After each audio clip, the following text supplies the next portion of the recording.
you're a brother who basically you're the epitome of a leader, because a leader is all about service and sacrifice. But in regards to that, you're leading, but you're not always leading from the front. You're a captain in the police force and doing your thing. But this is an example in which you're leading from behind. You're leading in your support of your wife, who is a public figure in Nashville. What's happening, y'all? This is Mike D with Black Fathers Now, where we're bringing the village to the brothers. Every couple of weeks, you can look forward to a quick inspirational message or a thought-provoking guest with knowledge and wisdom, all geared towards helping you be the best father that you can be. We're bringing the village to you. Now it's your turn to do something with what you learned. All right, y'all. Let's go.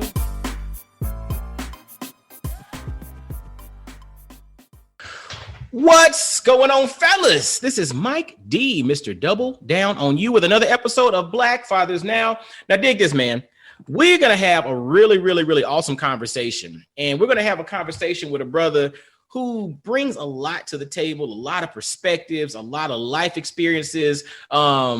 He just brings a lot to the table, and I'm really excited to have a conversation with my friend Leshuan Oliver. Now, the brother is a husband. He's a father of 3.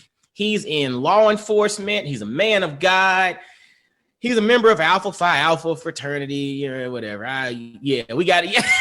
Yeah. Omega Psi Phi is the runner of this thing, right? But either way, he's a member of Alpha Phi Alpha fraternity incorporated, so we allow him to give a shout out there. But the brother brings a lot to the table, and I really wanted to have a really cool conversation with him because this is really going to help somebody. So, brothers and ladies listening to in the Black Fathers Now family, let's welcome my man, Leshuan Oliver. What's up, brother? All right, not much, man. What's up, Mike? Thanks for having me, man. Man, dude, I'm excited to have this conversation. We've had so many offline conversations. I think it's time for us to put this thing on wax and let the world hear what we got to talk about. You dig?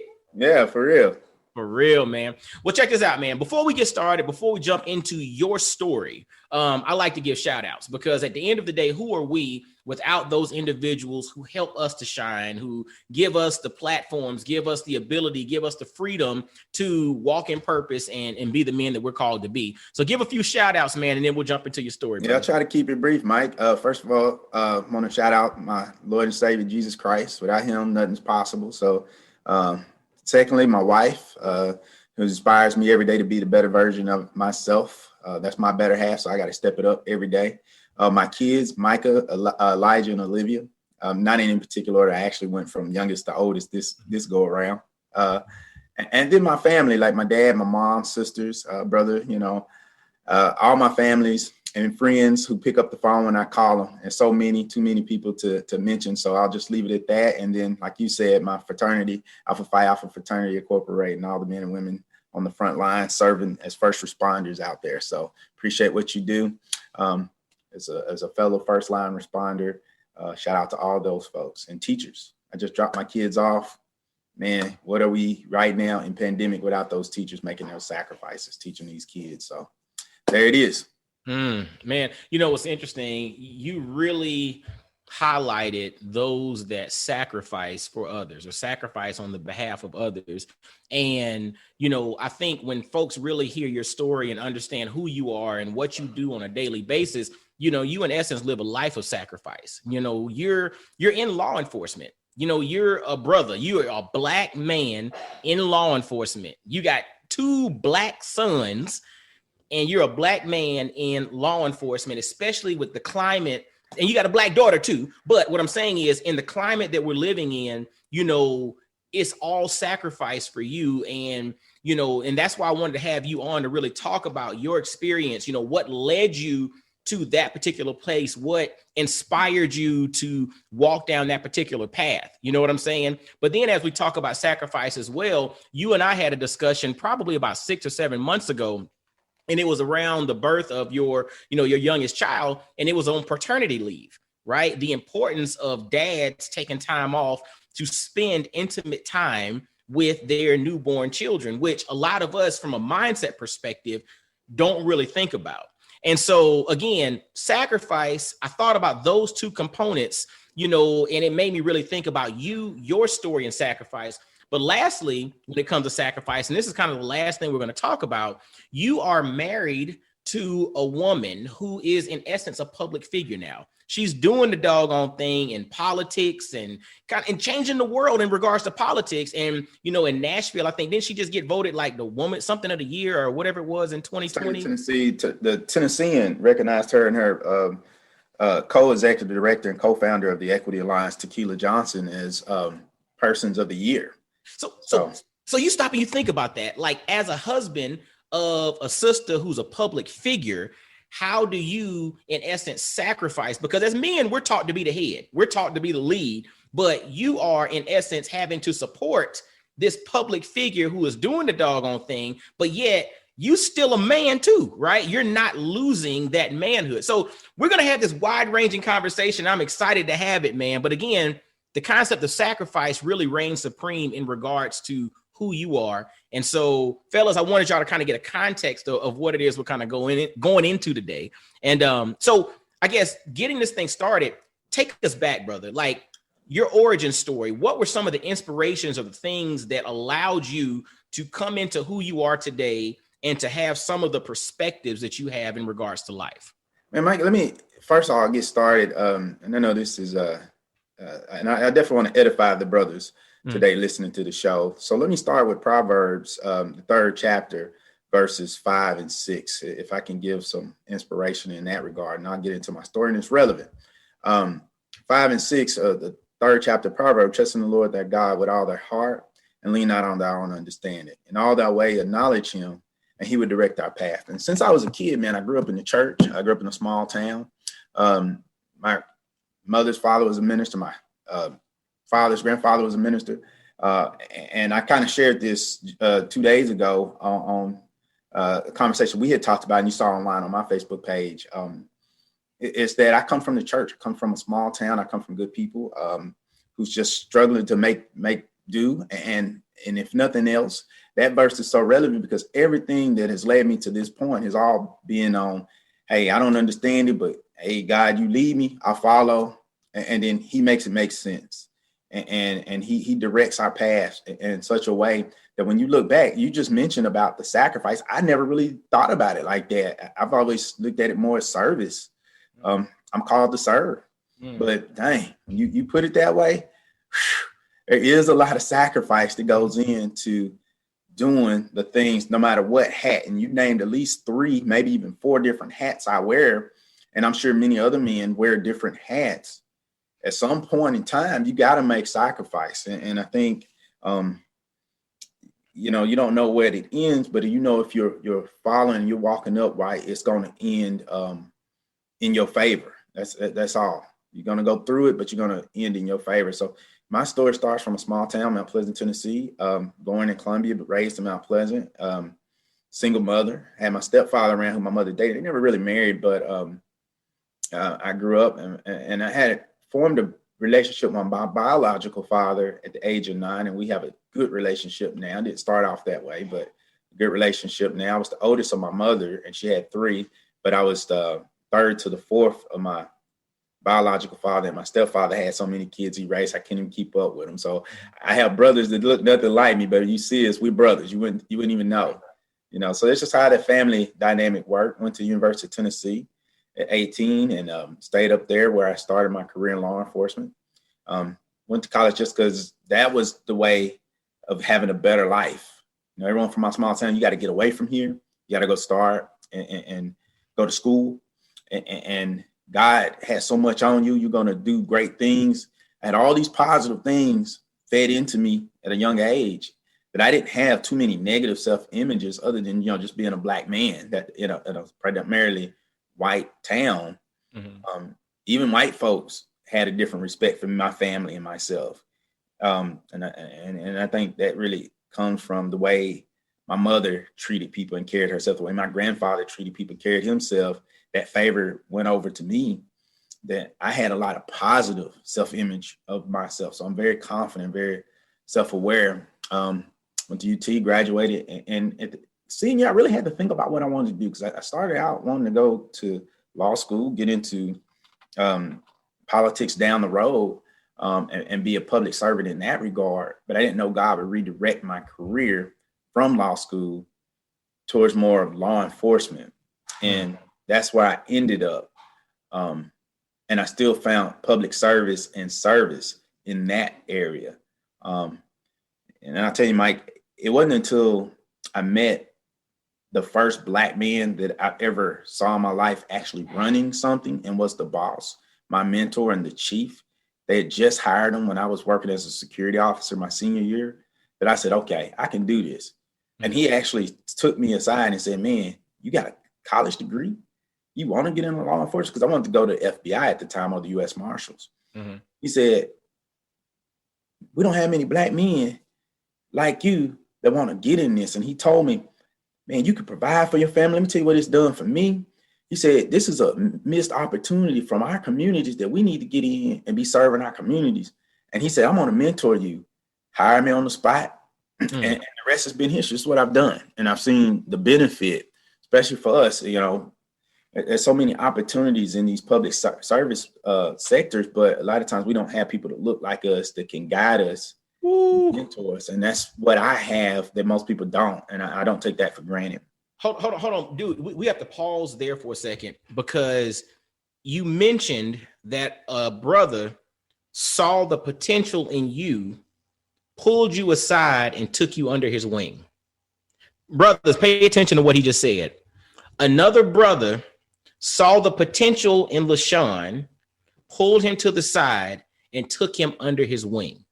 So that is a firm example of why we need brothers in every space, in every segment, in every industry, in every state, in every corner of the world, because we can identify with each other. Even if our experiences are not identical, we can still identify and see the humanity in each other. And when I see a young brother coming up, I feel like it's incumbent upon me to pull him to the side, put him under my wing, and mentor or usher him along. I had a very similar example when I was doing pharmaceutical sales. I had a regional business director. There was this brother who was a regional business director. He covered like a third of the United States.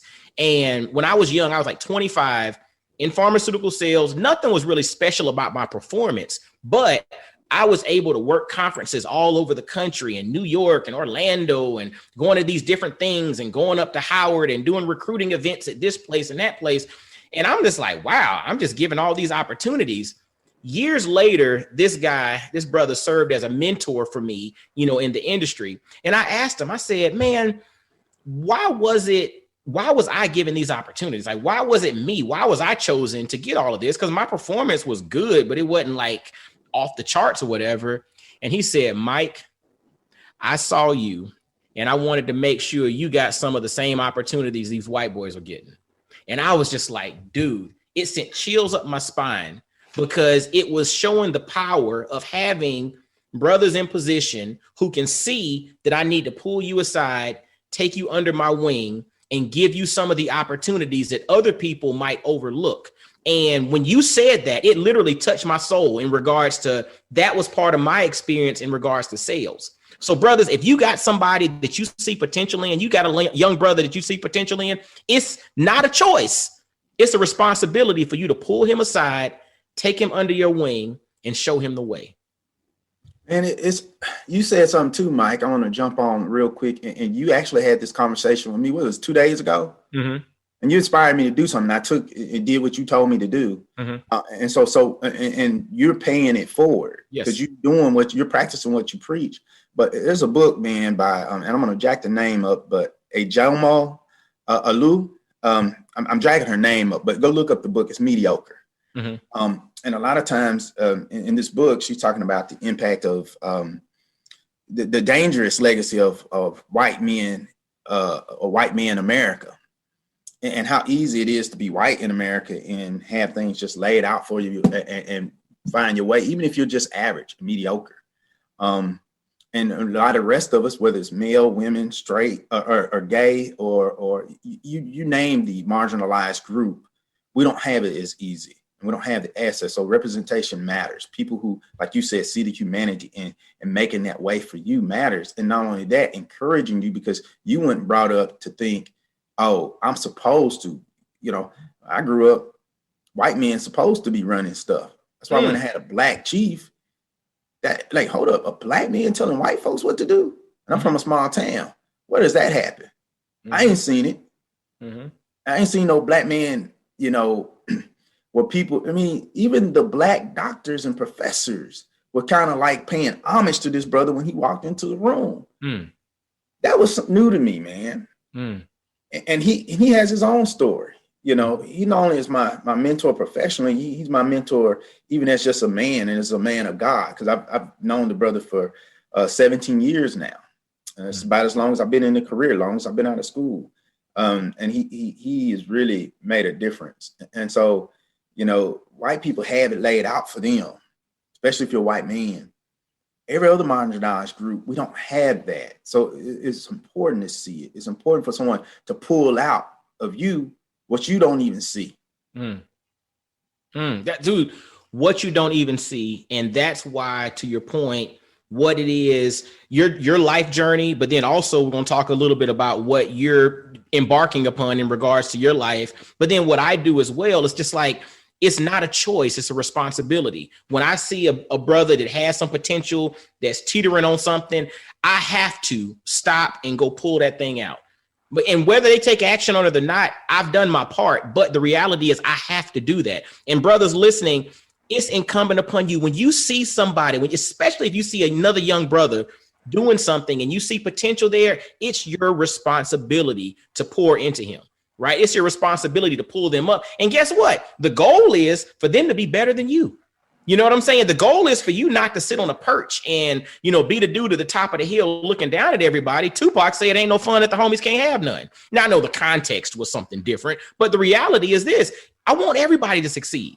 I want all of us to have opportunity. I want us all to have unmitigated opportunities, which then lead to us walking in purpose and impacting the world in the way that we're called to do. And what you're doing and what you've shown just from that example is that. And what you're doing, paying it forward, is that. And that's what we all should be encouraged to do. Absolutely. Yeah, so that's kind of like that in a nutshell, that at least get you up to the career portion of it. And my last year in college, before I even joined the career, I had met my wife before I even got into law enforcement. So she actually predated the career, but they're about the same amount and length of time from the time we were dating. So. That's cool. And so to that point, you got into law enforcement and, you stayed there, you met your soon to be at the time wife at the time as well. And you all got married, got a beautiful family, you're doing a doggone thing. But then when we talk about the concept of, paternity leave and having kids and, the importance of dad having that intimate time, you and I had a really in-depth conversation about this about almost a year ago now. And you talked about the importance of taking time off so that you can be there as a dad. Talk to us a little bit about what inspired that thing so that that really led you to take some time off to spend time with your newborn. I have 3 kids, Mike, and the first go around, when I had Olivia, we were in Knoxville still. I maxed out and took all the time, but at the time I had the time. And so really didn't think about it like that. And I was in a different position. So the department went really missing me. So I took the whole 3 months off and enjoyed this, my first child. And so it wasn't that in depth for me to say, well, I'm taking time off. It was more of, it's here. I get to take it. I want to enjoy my first child and spend as much time as I could. And I appreciated that time. And she was very colicky and was a crybaby. So, me and my wife really had to tag team because it was no sleep. My wife went through postpartum depression just in that first pregnancy because of it's new to all of us.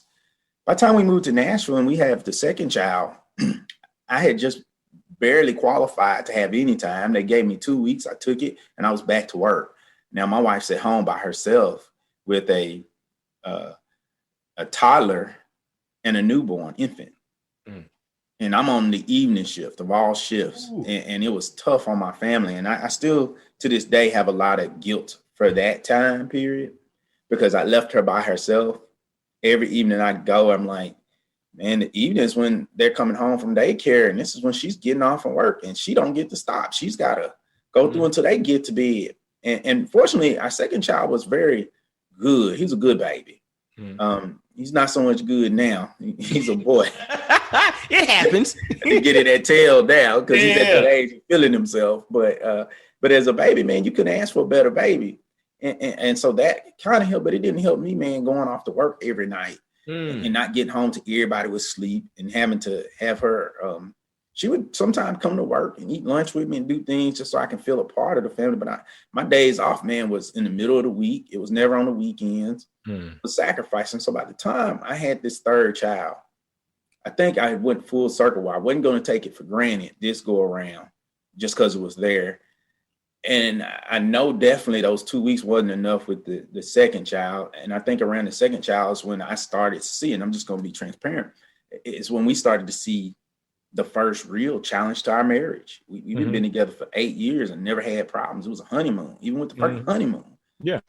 But the challenge of me being on shift and her being by herself, you know, it started challenges where we even had to go to counseling to work out through those issues. But this third child and me maturing, me being a lot older. See, when I had my first one, I was 28, 29. This last child, I'm 37, 38. It's a big difference in maturity. Huge difference. Yes, sir. Let me tell you a quick story, Mike, and I'll get back to the point of paternity leave. I was playing the video game in Knoxville. I can't remember which one. I had two I played like religiously. I played Madden. I played NCAA college football, and I played Grand Theft Auto. Yep. Those were my games. NCAA college football was mine. I played every day for about 4 hours until I got married, and I ain't touched it since. Dude, and that's my story. Like, I would take my college career into the Madden career, draft my Madden players, college players over to the Madden, and build me a dynasty. I had dynasty in NCAA, dynasty in Madden. I had my thing going with Grand Theft Auto. I think back then it was San Andreas I was playing. And I'm gaming. My baby, the oldest child was in there just a crying. And this is when we had the 2-bedroom apartment in Knoxville. And I'm sitting, my wife's in the living room, and I'm sitting in the room that was originally my room. But the baby was in our master bed and just chilling and crying. And I didn't hear him because I was gaming. My wife came in there with the baby now. You didn't hear her crying? I'm like, she crying? She just been crying. And you sitting right here and you playing that dang video game. and this baby sitting here crying. I literally didn't hear the baby. Wow. I didn't hear him. The game wasn't even up that loud. I just was into what I was into. And I think at that moment I said, okay, this is different, man. I guess I'm a father. Like, I went and gave that game system away the next day to the Goodwill. I took all my games, packed them up. Yes, I got to be a dad. This is, you know, my life changed. And I didn't know what that really looked like. I thought I did. That moment made me realize, talking about sacrifice, I gave my game away. Dude, hold on. You said, I thought my life had changed until it actually changed. Like, see, that's something that we don't realize. It's like, you don't know until you know. It's like the concept of being a dad.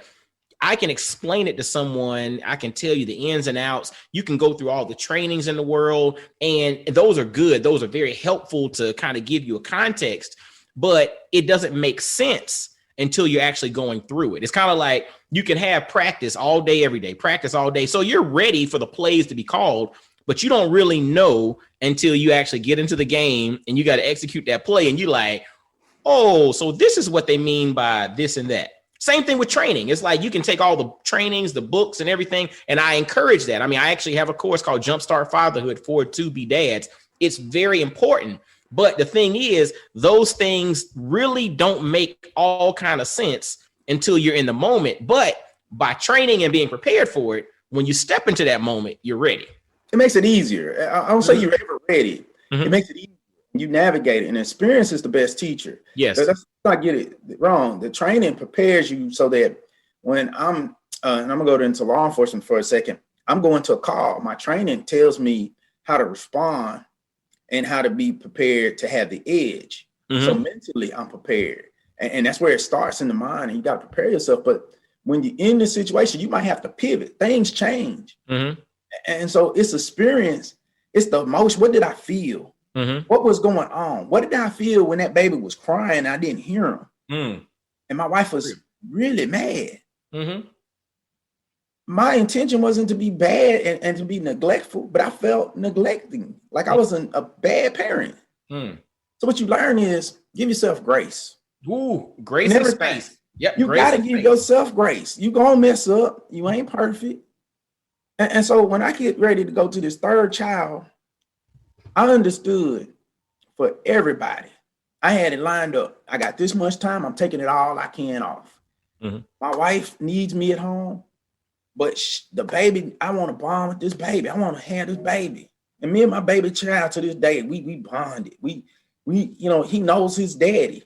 He had a 38-year-old daddy opposed to a 28-year-old daddy. Olivia and me are bonded too, but man, I made a lot of mistakes with Olivia that I didn't make with Micah. You see what I'm saying? My wife had someone there to tend to, because I wasn't just there. When I went back to work, my mother came for a couple of weeks. Her mother came for a couple of weeks. Her sister come for a couple of weeks. My sister come. Until my wife was ready to go back to work, I made sure someone was there to tend to her every need and want and we for the baby. Hold on, brother. Let's go back to what we initially talked about, sacrifice. And you used the word service. And to me, sacrifice and service are interchangeable. So what you learned as you matured through this fatherhood process is sacrifice and service means that at times I have to be there. And if it came down to the point in which I can't be there, I need to make sure that I have somebody there to stand in the gap for me.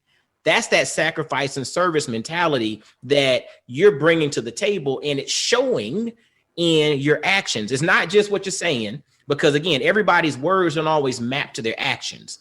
But with you, your words are mapping to your actions, and it's showing how sacrifice and service are at the core of who you are as a law enforcement professional, but more importantly, as a husband and father. Not just a father, but a husband and father, because you slipped in, and we can't omit it.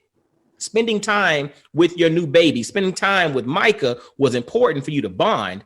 But you also, in the same sentence, said, I was also there to support my wife and make sure she had everything that she needed. There's this thing here that we sometimes miss out on. And as dads, we get tunnel vision, right? We get tunnel vision sometimes, and it's just like, I'm just about my baby. I'm all about my baby. But then we blink and we done forgot about our wife. Seriously, and it's very easy to do. And fellas, at full transparency, it's very easy to do. You get all about the baby. It's all about the baby. We forget. And next thing you know, yeah, you got a baby and you're a great dad, but now you got issues with your wife because you done forgot about her. Vice versa. They do the same thing. They're all baby. And then, after that 6 weeks is up, we tapping her on the shoulder. She like, but I'm tired. I'm like, but yeah, but I'm backed up, brother. Whatever. So that's a side conversation. But I just said that to say it's very easy to get tunnel vision on the baby and not remember your spouse. So you mentioned that sacrifice and service, but with maturity, you came to understand the importance of it is the baby, but it's also my spouse. Mike, and I know we're going to talk about this. So I'm going to put a pin in this and bring it back up later. While we're on the subject of sacrifice, one thing men, and we're going to talk about it at the end when we start to talk about my wife. We want to be the head, and we don't want to feel emasculated. But if you don't get this service, you ain't heading nothing. You're selfish. Because love sacrificed itself in coming to earth and becoming less than to have commonality with us, to allow itself to be the ultimate sacrifice. While in his face, we spit in it, we laughed, we sinned, and yet they still died for us while we was at sinners. See, that's the ultimate sacrifice right there, to give one's life. That served us, who washed the feet of his own disciple and told Peter, said, the way the world look at it, I don't look at it like that. So you can't be greater if you ain't lesser, if you ain't willing Mm-hmm. to serve. The person who actually serves is the greatest. Mm-hmm. That's And it. so when it comes to my wife, I'm always worried. You can't be worried about what you give because that's what you're supposed to do. You always do what you're supposed to do, whether someone else does or not. Mm. The example I give in my family is that no one's going to be the greatest servant in this family if daddy ain't the greatest. Mm. I got to be the greatest. To maintain my position, I got to be the greatest. I got to concern myself with every aspect of the family, emotional, spiritual, financial, the protection of this house. I'm the preacher, I'm the prophet, I'm the protector, I'm the provider. I got to be all of that. And that's sacrifice, man. That's service. Mm. Service and sacrifice. Fellas, again, if you're not willing to serve, if you're not willing to sacrifice, then you're not willing to lead. Because true leadership is service and sacrifice at the same doggone time. Now, brother, I mean, again, the notion of paternity leave and the importance of doing so. I mean, you've shown that it was about balance. It was about understanding the relationship and what your wife needs, but then also what your kid needs, but then also the value of you getting that bonding time. You know, actually, it's interesting. The course that I have, Jumpstart Fatherhood, one of the modules is all about fathers committing to intimate time with the newborn baby, because we tend to think that, okay, that's the mama's work or that's whatever. I come home, pay the bills, change a diaper or something every so often, but it's not about that. But that bonding time, like you just mentioned, the bond that you have with your kid because of that intimate time you spent is priceless. But then also the bond that you are able to build stronger with your wife because you are able to support and serve is priceless. Like, I mean, the concept of paternity time, like, so fellas, one of the encouragements I have for you, and I wanted Leshuan to tell his story in that regard, is that if you have the capacity to take paternity time when you have a new baby, take it. Take it.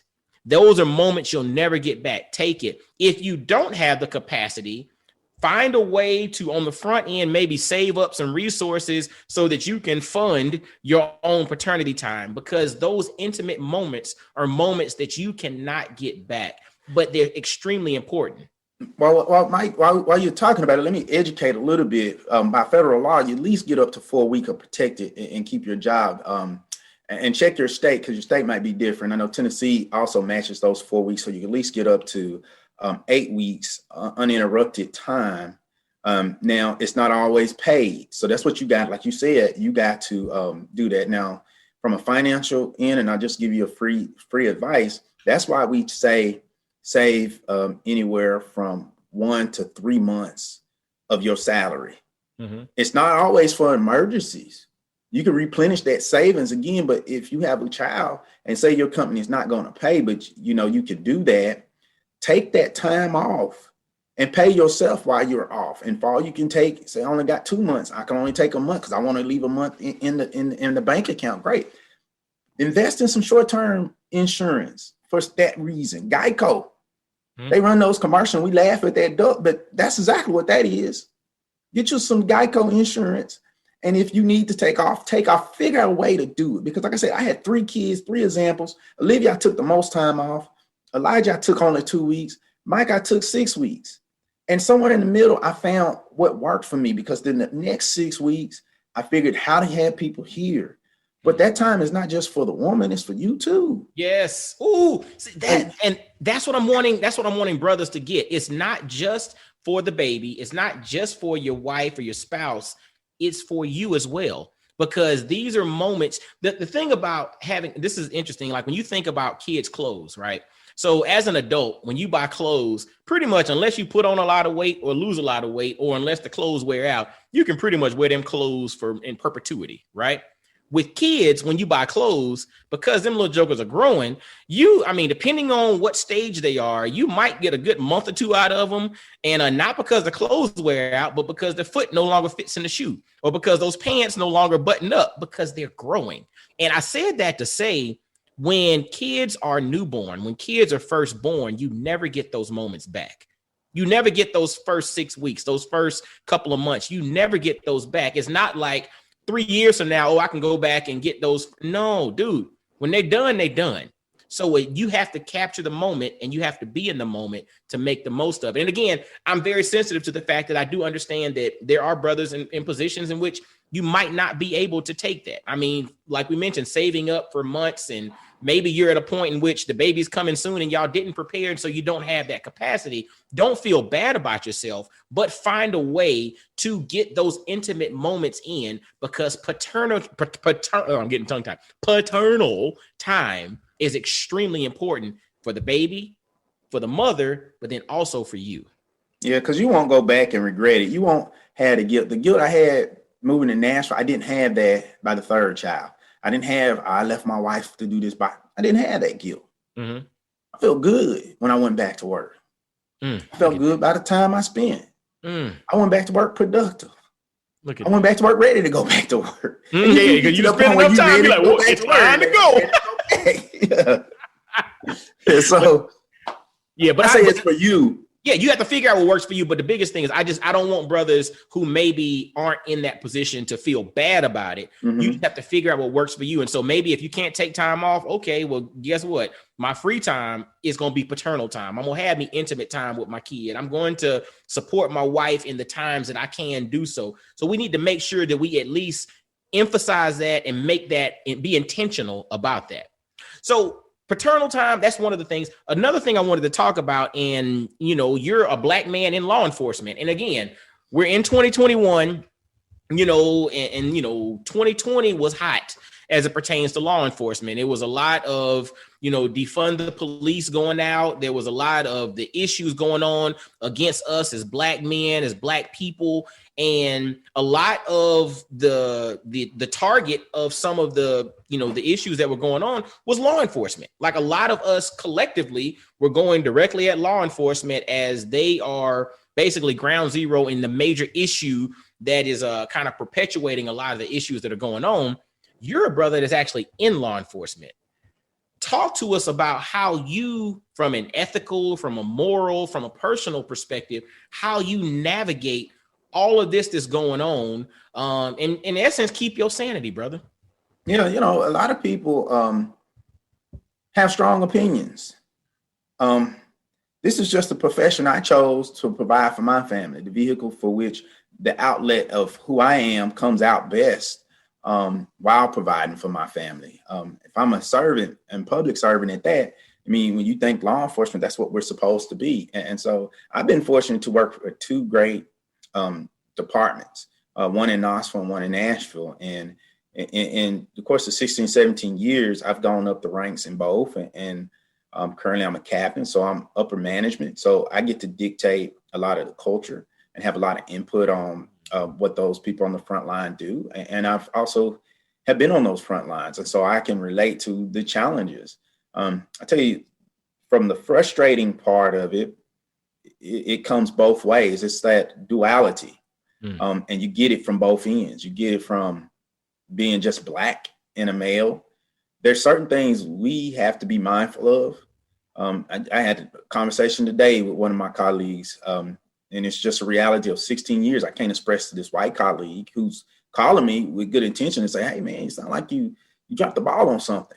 Accountability, being accountable. And I don't mind that. If something I need to hear it. But I let them know, I don't really care about what most people say because I don't trust a lot of people in the career because everybody's looking out for themselves. I can trust them when it comes for my life to get my back.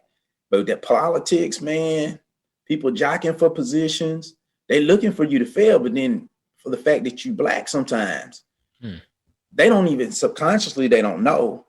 But if you say something, see, that's because I'm Black. I can't say it. And if I tell you that, you say, well, you're saying I'm racist. You've been brought up in America, all of us racist. All of us are. This is our culture. And we try to pretend it don't exist, but it does. The culture that says whiteness is rightness. And everything else is bad or other or foreign.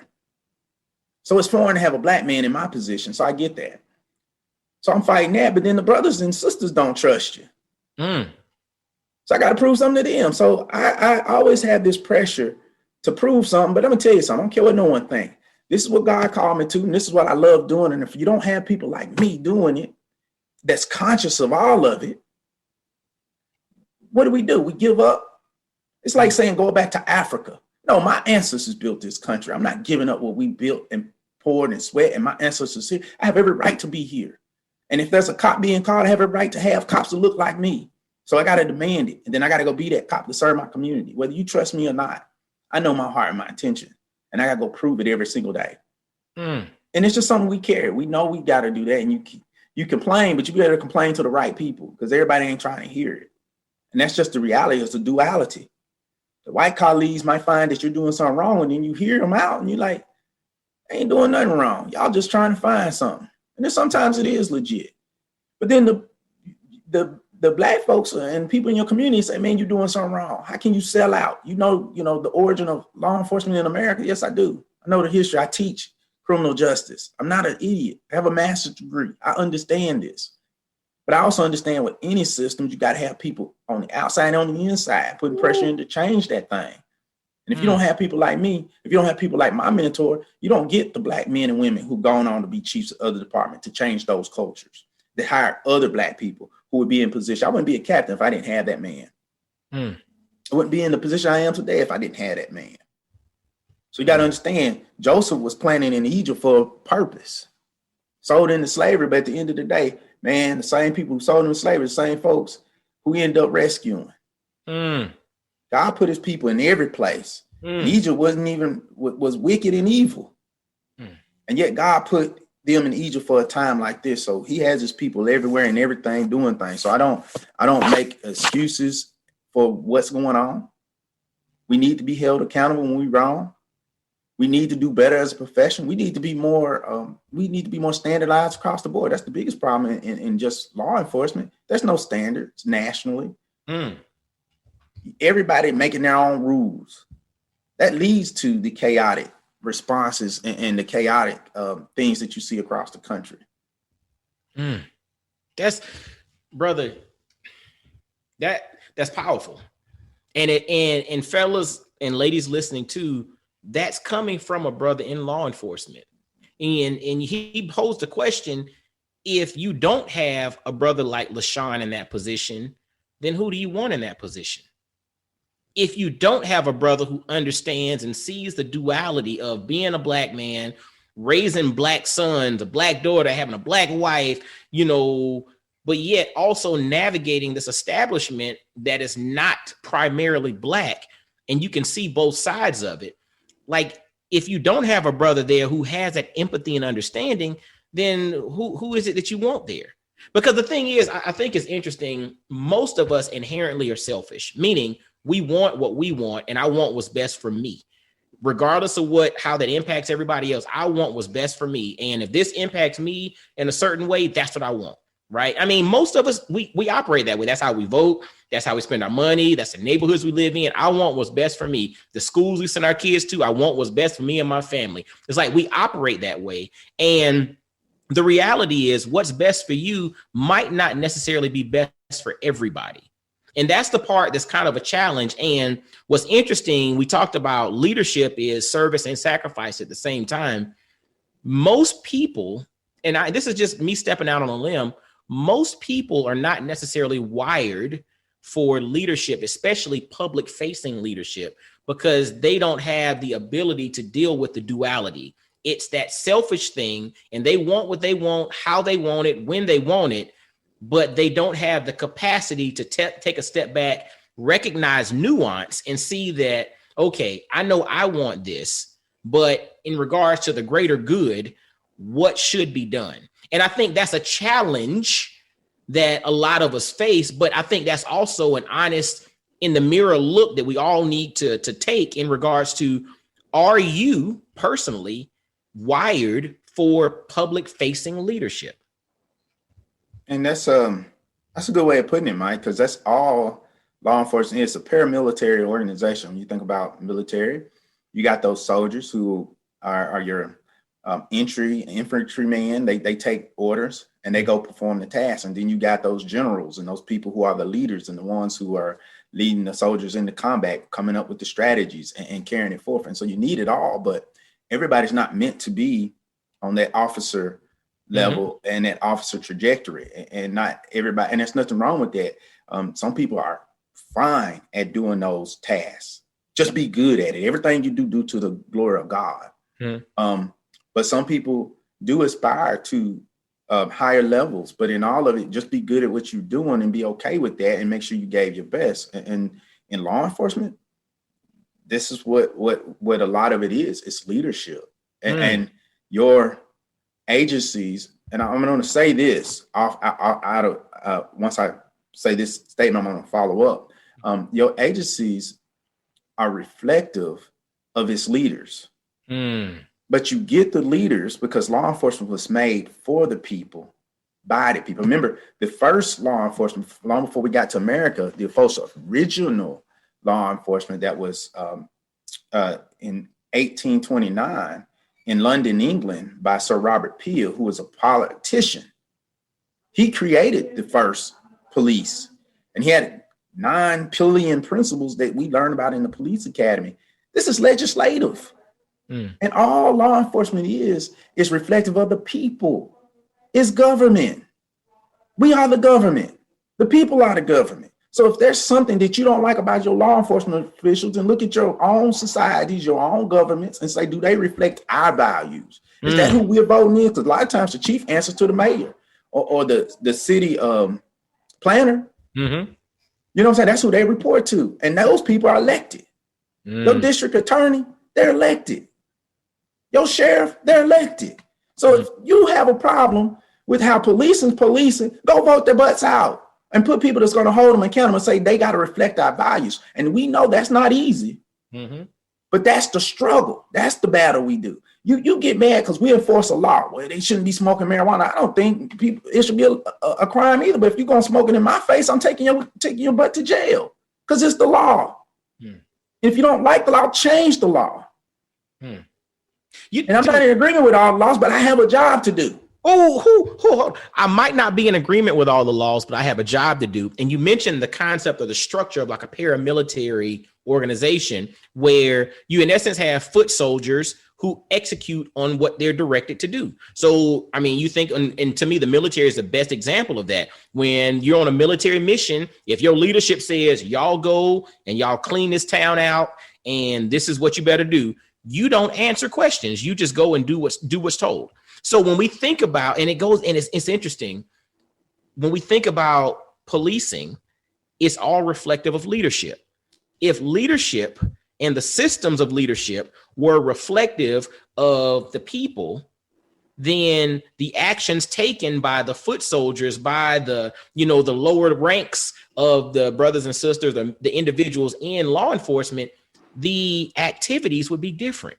So it's all reflective of leadership. And so to your point, if we want them out, we got to vote people out. We got to understand that this is all political. And this is, we have to be engaged in that part of it. And it's not always about fussing at the infantry.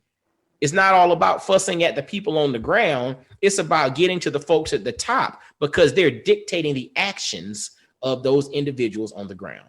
Yeah, and there's a lot of stuff that put a lot of nuances and complexities into some of the things. For example, people say, well, why ain't they fire these officers? Well, if they have a union, do you understand how the unions work? Do you understand how you got to go through processes?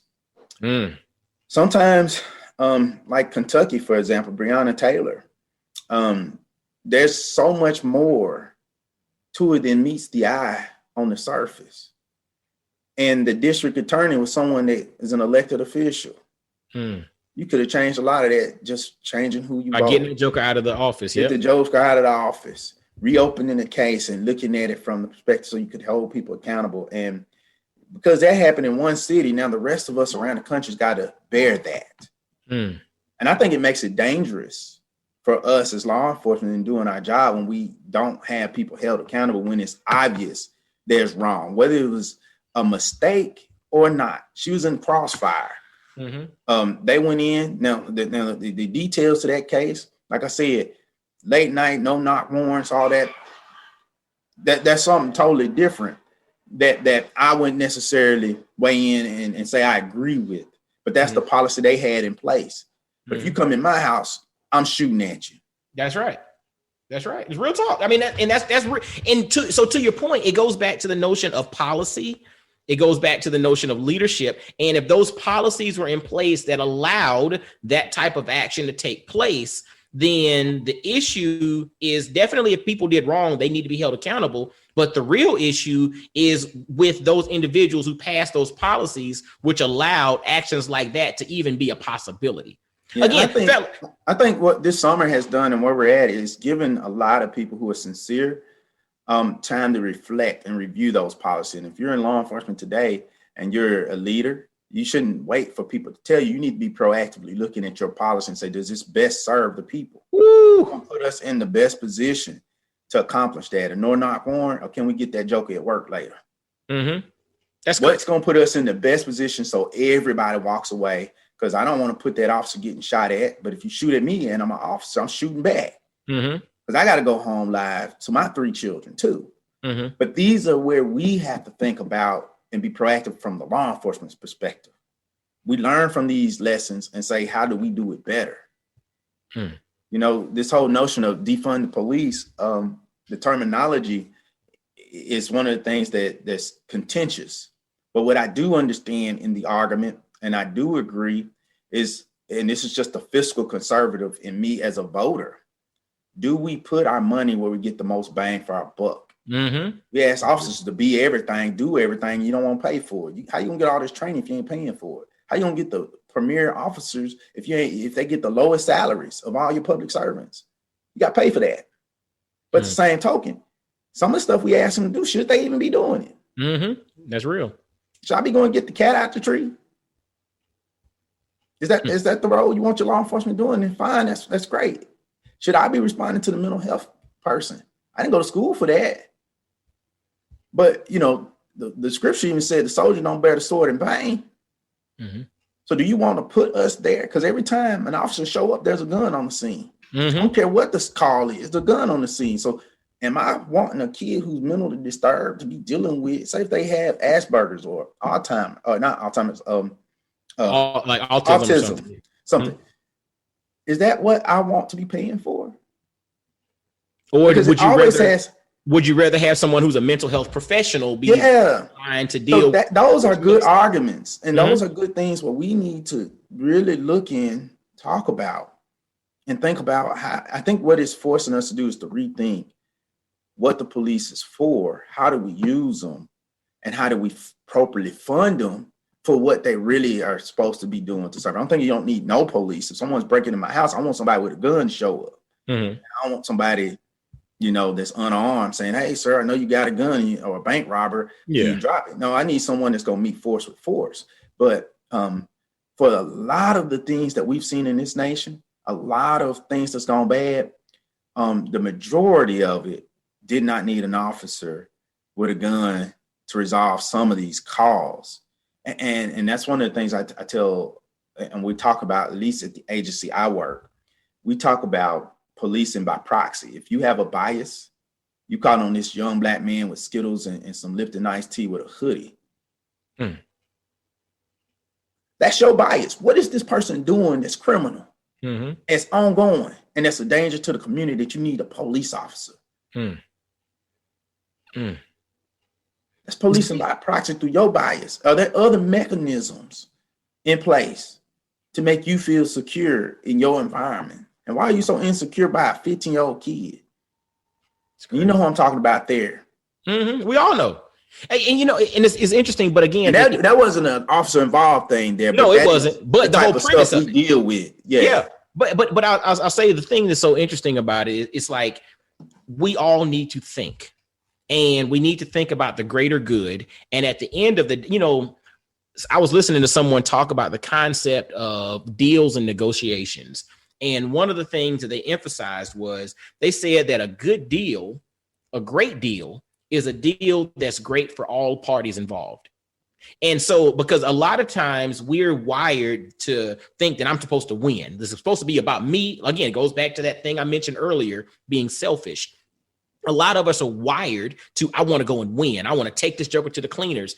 But when it comes to a good deal, a great negotiation is that when everybody leaves the table, we're all happy. we're all taken care of well, we all leave whole. It's not like somebody got taken to the cleaners, this one won, this one got bankrupted, this one got whatever. And I think to your point, as you think about, or as we think about policies from the law enforcement end, but then also from the people, from the politicians, from everybody, we need to always think from the perspective of coming to the table with a negotiation or a deal in which we all leave from the table feeling like, or knowing, not just feeling like, but knowing that we've all won in some capacity. My mentor told me this years ago, and I dealt with a situation. He reprimanded. He didn't. I wasn't necessarily written up or nothing, and I didn't do anything that violated policy or wrong. But one of the things, it was a complaint, and he helped me understand the nature of the complaint and the complaint. And like I said, once again, I followed the books and all of this, and it wasn't even necessarily that. What he told me was, he said, LeShuan, think about, and this is the black mentor I was telling you. It's the way you handle that situation, the way you wanted Olivia and Elijah treated. That's real. And at the time I didn't have Micah, it was just Olivia and Elijah. And it made me think. And I wasn't my intention was good. I was going by the book, by the letter. And it's most of the times we do that because it keeps us safe, but sometimes common sense do come into place. And in that incident, looking back, he's right. I definitely would have wanted Olivia and Elijah treated a little better in that situation. And the incident was just simply, it was raining. Check this out. Think about this. And it makes me think about the concept of just because you can, should you? Just because you can doesn't mean that you should. And if I'm handling every situation the way I would treat my children and want to be treated, or even the way, I don't even say the way I want to be treated. I take on a lot of stuff, but definitely, if you want to push my button, do something to my kids. That's made it make sense, man. When we walk away, like you just said, when we walk away, everybody should win. I've had people come back that I've arrested and thank me. Thank me because they say, man, you ain't like every other officer. You speak to me with respect and dignity. Dude, you nice. How you end up being a cop? Ooh, whoa. See, again, perspective and perception. You're nice. How did you end up being a cop? It's been said to me on numerous occasions, Mike. But check this out. That goes back to what we said before about understanding the duality of your position and your role, right? And asking the question to the people of who would you rather have in this position? You much rather have a brother like me in this position because, again, I'm the one that they say is nice. How did you become a cop? Bro, dude, I'm gonna tell you, we can talk about this for hours. Like, I mean, this is one that we can go down a rabbit hole and we'll probably have to come back for around 2, 3, 4, 5, or 6 on it. But I wanted to move into the last part of our conversation, and that's about support. Again, you're a brother who basically you're the epitome of a leader because a leader is all about service and sacrifice. But in regards to that, you're leading, but you're not always leading from the front. You're a captain in the police force and doing your thing. But this is an example in which you're leading from behind. You're leading in your support of your wife, who is a public figure in Nashville. Talk to us a little bit about the mindset of being able to do that and do that effectively. But then also let the fellas and ladies listening to know a little bit about, you know, your wife's organization and some of the things that they're accomplishing. Man, you know, I wear this wedding band and I remind my wife when we took our vows and the seriousness of the commitment. I had a candle, and you probably did this. Did Pastor Wakefield marry y'all too? No, we got married in Los Angeles. We did the sand ceremony for the but sand. she has her sand, you have your sand, Mm-hmm. and you're blending life. The two are becoming one. We had the candle.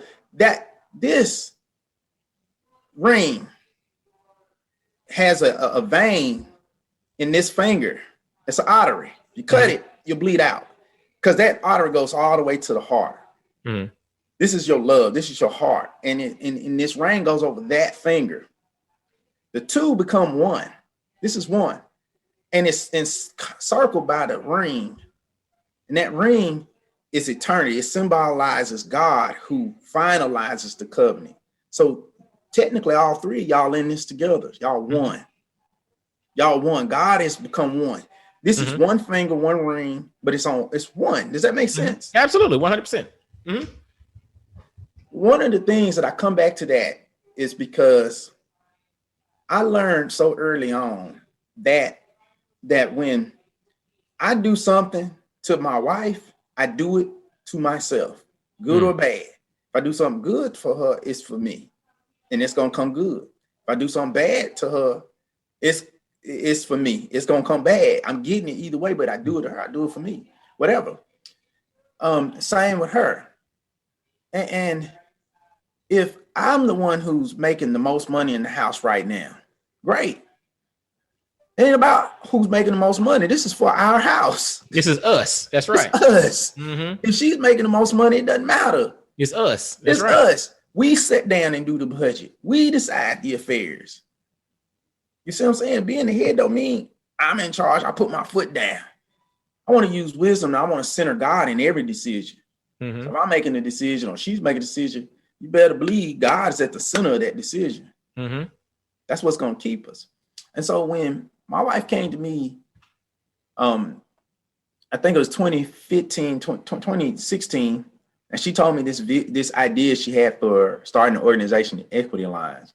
And at the time, man, we were struggling. She said, man, I want $250 to get started. I told her, yeah. But she didn't know 6 months earlier, God gave me a vision.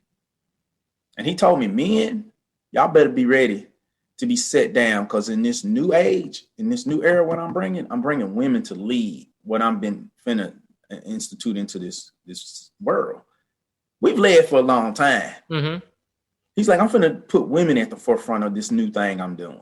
He told me this. This was my vision. God said in prayer and told me this. And he said, and in particular, Black women. And I saw an image of my wife. She wasn't in leadership or doing nothing at the time, but he showed me a vision, and he showed my wife leading this. So 6 months later, when she came and told me, I just laughed because I already knew. You knew it was coming. Knew it was coming. It was like the angel coming to, and it was Gabriel coming to Joseph and saying, hey, Joseph, I'm about to do this thing, and this woman who you've been wed to, don't put her away. But we're going to bring a child into this world, and he's going to be the savior of the whole world.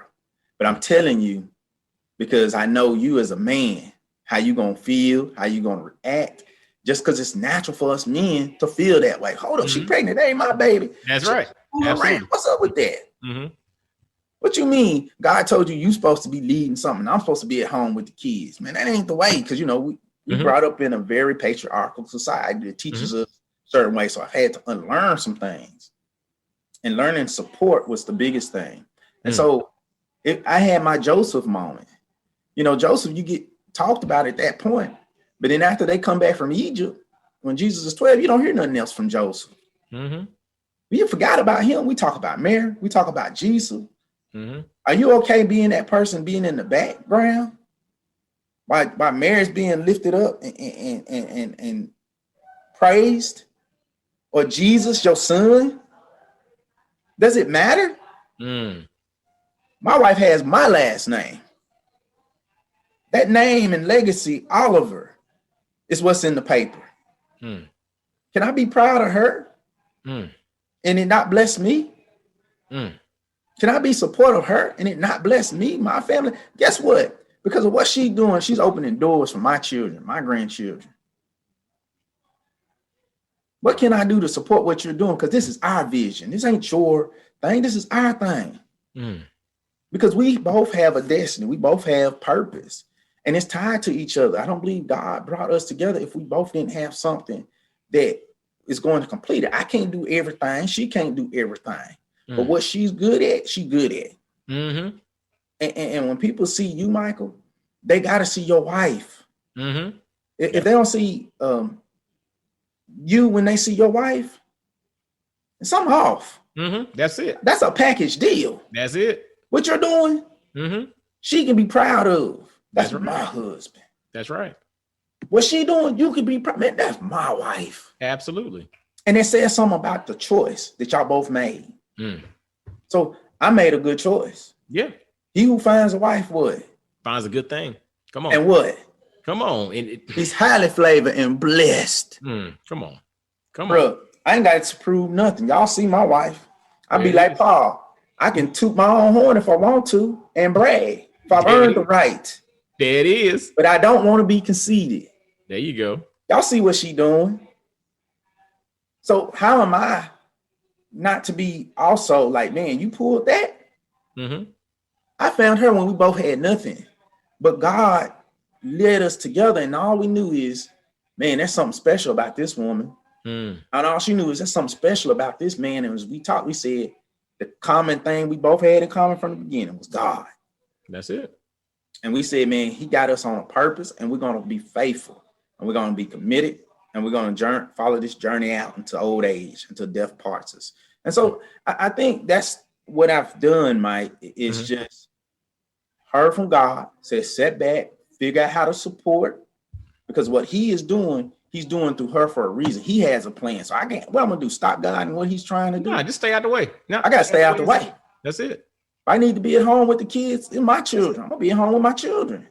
Dude, check this out. I'm going to tell you what's so important. And fellas, I hope you're catching what Leshuan is saying. It's not about a title. It's not about a position. It's not about expectations of what people are putting from the outside in. It's about taking an inventory of what you all need to do individually within your setting and how God's got y'all set up, and taking action on that, whatever it is.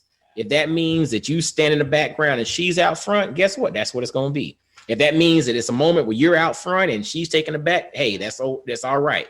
If it means that y'all are walking arm in arm on equal footing in this situation, hey, that's what it is. The thing is, it's about taking an inventory of what's needed, what's necessary, and taking action on that, and realizing that as long as God's in the center of it, you're good. That's a great summary, Mike. Dude, that's what it's all about. Let me tell you something else, man. This is from the beginning. I was going to pin this, and I was going to come back to it. Charlene don't even know who she is. All she doing is being obedient. I don't even know who I am sometimes.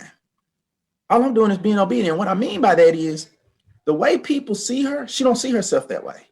She don't see herself as the woman of the year. She don't see herself as this powerful Black inspirational figure. She don't see herself. She'll never come home and toot her own horn and brag about any of this, and never. That's what makes it so good, because she's so humble, and it's genuinely humbling. I have to, you was on the phone too. You talk about imposter syndrome. We have to beat each other up and lift each other up and say, hey, look, you ain't gonna keep doing this negative talk. You done accomplished this, you done done this. And it's almost like she forget it, because when you're doing the work, you don't think about it in the way of accomplishment. Dude, you think about it as purpose and task, and you go get the job done. But it's hard for you to see it. But dude, I'm gonna tell you what's so interesting about what you're saying, and it's extremely important. If you look at anyone who is accomplishing amazing things, no matter what it is, whether it's in the public eye or behind the scenes, anybody who's accomplishing anything, they're doing the work. They're doing the work. They're not spending a majority of their time telling you. It's kind of like I think it's Charles Barkley said, if your mama got to tell you you's a good dude, then you're probably not a good dude, right? Meaning, and it was funny to hear her say that, but to me, I put that in the same light where somebody who's having to go out and tell everybody, oh, I'm the greatest, or I'm the man, or I'm the best, or I'm doing this, or I'm doing that. If you got to tell everybody, and you're spending a lot of time having to tell everybody how good you are, how good really are you? Because those that are really that good don't typically have to toot their own horn, because they got a whole lot of other horns being blown about them. They're about getting the work done. So fellas, if you take a step back and realize that it's about being humble, it's about doing your thing, but it's more so about just getting the work done and not being so concerned with having to toot your own horn. But there's a but to this though, right? But you have to also be able to tap into your courage and confidence. Courage comes from basically being able to do something in spite of a challenge. Confidence comes from being able to pull from maybe some of the successes or the things that you've overcome in the past, because we need to have a balance of both of those. It's not about tooting your own horn, but you also have to recognize where, okay, I have accomplished something, or I have done certain things, so I now have the confidence to go and take this thing forward. So I can't omit it. It's not about sitting around bragging about what I did. Like, we don't want to be spending the rest of our lives talking about how many yards we rushed for our senior year in high school. Like, dude, you 41, bro. It's like, I mean, who cares how many yards you rushed for back in 1997? It's just, it's irrelevant. But the reality is, it's about doing the work. Now, brother, let's, we're going to wrap this thing up in a second because I don't want to keep you all day. Charlene has the Equity Alliance and that's based out of Nashville, correct? Yeah, well, she's taking it statewide. It started in Nashville. Now they got people who work for them in Memphis, Chattanooga. They're doing a big push for, I think the election's February 13th down in Chattanooga. I could be wrong. Okay. I know they're doing some work down there and across the state. We'll come see you all in Knoxville too, because we really got to get Black folks registered. We got to get them voting. We got to get them recognizing their political power, and we need to educate them on their civic duty. Absolutely. So what I'll do is I'll make sure in the show notes to have a link to the Equity Alliance so you all can equityalliance.org. Equityalliance.org. Yeah, the equityalliance.org. Gotcha. Theequityalliance.org. So yeah, I'll make sure that's in the show notes. So fellas and ladies listening to, y'all can check it out and see what we're talking about in regards to that. But as we kind of end this thing up, Leshuan, give us a little snippet as to what's coming for you, because, you shared with me that it's on your heart to really utilize your gift, your experiences, your skill set, your talents, the things that you've been blessed with to really impart into the world. And we've gotten a taste of it today, but give us a little snippet on what's to come. And then also how brothers and sisters can follow you on social media. Yeah. First of all, you can find me on social media, on Facebook, Leshuan Oliver. Mm-hmm. I'm gonna have to create a public page. I thought about that, Mike. I'm very selective on who I accept. There's got to be definitely people I know. But well, check this out. By the time we release this, because we're recording this earlier, and by the time this is released, we'll have a method from a social media perspective in the link for you all to connect with Leshuan. But I'm fine. I'm fine if you want to follow me on Instagram, Inspector GQ1 on Instagram, and then Twitter, Leshuan O. So those are the three main ones that I'm constantly on. I'm on LinkedIn, but I'm not as active there. But those are my 4 platforms. What I recently announced, and this is what to your encouragement, because I was talking about starting a podcast myself, and this reason is to spotlight everyday people. There's service inspiration to me, but this walking in a way that's godly. It's almost like their life is ministry and they don't even know it.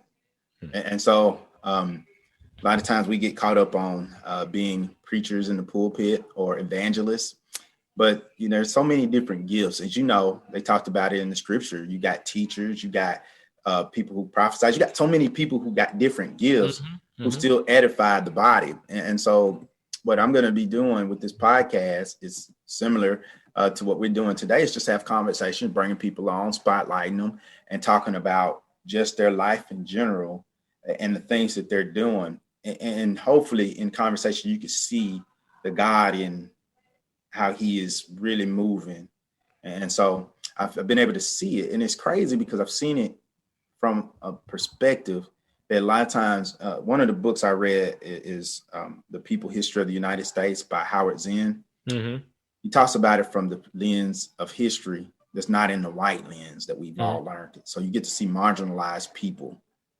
And this is kind of how this show will, not to say I won't have white folks on it, I will, but you definitely get to see people who every day don't get to be put in the spotlight to spotlight them. And one thing I like about your show, if you're a Black father and you're there or you're making every effort to be there, you're a success. You're doing the thing, because a success isn't, and this is from Zig Ziglar, or not Zig Ziglar, he preceded Zig Ziglar, Earl Nightingale. You've heard of Earl Nightingale. He said success, and the way he defined it, is the pursuit of a worthy goal. Not necessarily the accomplishment, but the pursuit of a worthy goal. So every day you get up and you're pursuing to be the best version of you, pursuing to put food on the table, pursuing to be a part of your kids' life, you're a success. That's real. There might be things outside of your control that will not allow you to do some things, but you go pursue and try and give your best. You're a success. Some people won't even get off their butt and even try because they're afraid. Dude, come on. Just go try. Give it an effort. My philosophy is this. The worst someone can tell me is no. There it is. And check this out. I'd rather find out it's the definite no then later on think back on it, could have been yes. So my whole thing, look, just put it out there, fellas. Look, we're beyond the place or beyond the time frame for, and I'm gonna use a reference here, but we're beyond the frame for punk ass faith. We gotta literally, we cannot. And I know people ain't, he said faith and punk ass. Look, I'm talking to the fellas. You're right, man. Speak Dude, truth. We are beyond the place for punk ass faith, meaning we got to put it into action. And so that means we got to test it. You know, it's kind of like you got this thing that works, but you never test it to see if it actually works. You just got it put up somewhere. You know, you clean it up, you got it sitting there on the shelf, but you never test it to see if it actually works. The whole thing is this whole faith thing, dude. Literally, we're beyond the place for punk ass faith. Meaning, fellas, it's time to step out there. It's time to put it into action. It's time to try something. And guess what? If it don't work, guess what? Pivot. Try something else. It's okay. You're good. You're good. And fellas, we got to thank my man Leshuan, because dude, brother, you dropped gems. You encouraged us from the standpoint of the importance of paternity time, paternal leave, and time as dads with the kids and with your spouse. You encouraged us to think about law enforcement from a different angle, a different perspective, but then you also showed us the importance of service and sacrifice as it pertains to not always being out front and leading, because leadership is service and sacrifice. Sometimes that's out front, sometimes that's behind the cloak. You know what I'm saying? But at the end of the day, it's still leadership nonetheless. And brother, you embody all of that. And I thank you for sharing time with us, man. I appreciate it. Thank you, Mike, for having me. No doubt, no doubt. Now, fellas, as always, make sure to follow Black Fathers Now on every social media platform out there. Subscribe to this podcast, leave ratings, because as you leave ratings, as you leave comments, it helps us to grow in the searchability of the podcast. We want Black Fathers Now to impact every brother across the world. Because look, check this out. It's all about Black male excellence from birth to legacy, right? Black male excellence from birth to legacy. We're highlighting these stories. We're helping brothers grow, become the best versions of themselves, because as we grow and become the best versions of ourselves, guess what? The world gets better. So we want to thank Leshuan Oliver. Literally follow him on Instagram, Inspector GQ1. On Twitter, it's Leshuan O, and I'll have those in the show notes. And he'll have a public Facebook link for me at some point before this actually airs. So we'll have a link for you to be able to follow him on Facebook. Look out for his upcoming podcast. Also, check out theequityalliance.org, theequityalliance.org, where you can check out his wife's organization that she founded, which is making great strides in the state of Tennessee in regards to, politics and equity. And just check it out. You're going to be like, yo, she did that. Woo. Yeah, she did that. But fellas and ladies listening too, until next time, y'all be blessed, well, and wise. And I'll holler at you. Peace. Yo, fellas, I hope you enjoyed today's episode. And always visit blackfathersnow.com, as well as follow Black Fathers Now on virtually every social media platform you can think of. Instagram, Facebook, Twitter, everywhere. Just follow us and engage with us, man. Look forward to hearing from you. And I guess until next time, I'll holler at you. Peace.